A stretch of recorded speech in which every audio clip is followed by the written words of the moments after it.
Morning, everybody. We're going to start off with an email that I got from one of my subscribers. She was so impressed with the Thermomix machine that she went out and bought one. She's really enjoying it.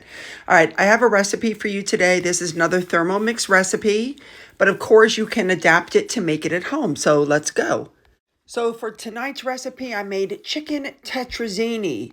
Here we go. The first thing it asks for is 16 ounces of spaghetti. I decided to use whole wheat, so I cooked it, drained it, and stuck it aside, waiting for the rest of the stuff to be done, okay?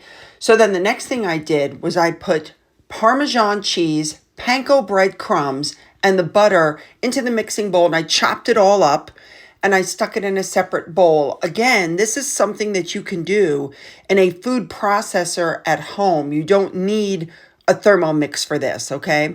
And this is what it looks like after you've chopped it all up and you stick it to the side. Then in another mixer, you're going to chop up your onions and garlic, and then you're going to add mushrooms and oil. Of course, the actual amounts of everything will be down in the description box. And you cook it in the Thermomix. Now, again, this is something that you could do. You could cook it in a frying pan. You could simmer it in a frying pan. And the idea is to cook it until the onions are, really soft and the mushrooms are soft. And then you're going to take that and put that aside in a bowl separately. And then, again, you go back to the Thermomix and you put in some butter and flour and you cook it for a few minutes, and then you add in the following things: the chicken broth, the half and half, parsley, lemon juice, salt, and pepper. Again, you guys know how I feel about salt. I don't like to salt.